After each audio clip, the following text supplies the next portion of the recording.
Je m'appelle Inès Mélia, j'habite à Paris, j'ai grandi dans le sud de la France, je suis DJ et je suis peintre aussi.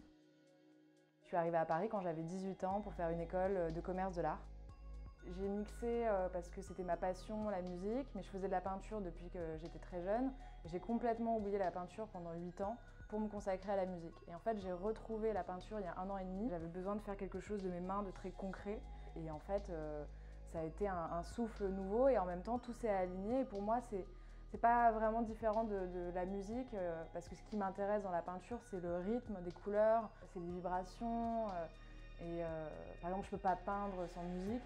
Mais pour moi, les deux vont ensemble, quoi.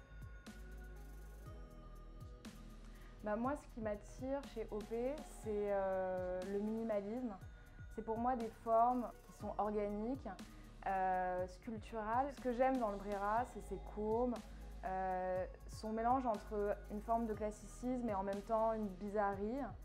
Le fait qu'il ait cette forme comme ça un peu irrégulière et en même temps très simple. C'est un objet d'art presque, mais on a le droit de le toucher, quoi. On a le droit de s'amuser avec, de le trimballer partout.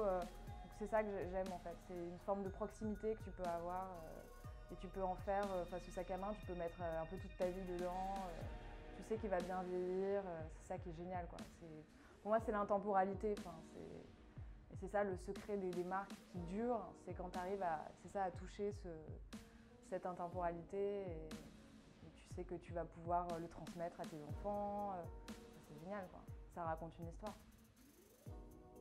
C'est une grande question, c'est une belle question. C'est très singulier, chacun peut trouver la beauté dans chaque chose et c'est justement ça qui m'intéresse, en tout cas qui me touche. Et j'ai lu un livre qui m'a été offert par un ami très cher et qui justement m'a été offert parce qu'il avait vu dans ma peinture quelque chose qui lui faisait penser à cette philosophie-là, qui est la philosophie du wabi-sabi. Et donc c'est une sorte de philosophie japonaise qui dit que la beauté se trouve dans l'irrégularité, dans les imperfections, dans les choses simples, humbles de la vie. Je trouve que c'est ça en fait qui crée la beauté, c'est nos défauts. Et on met du temps aussi à accepter, je pense, la beauté naturelle, mais en définitive, c'est la plus belle.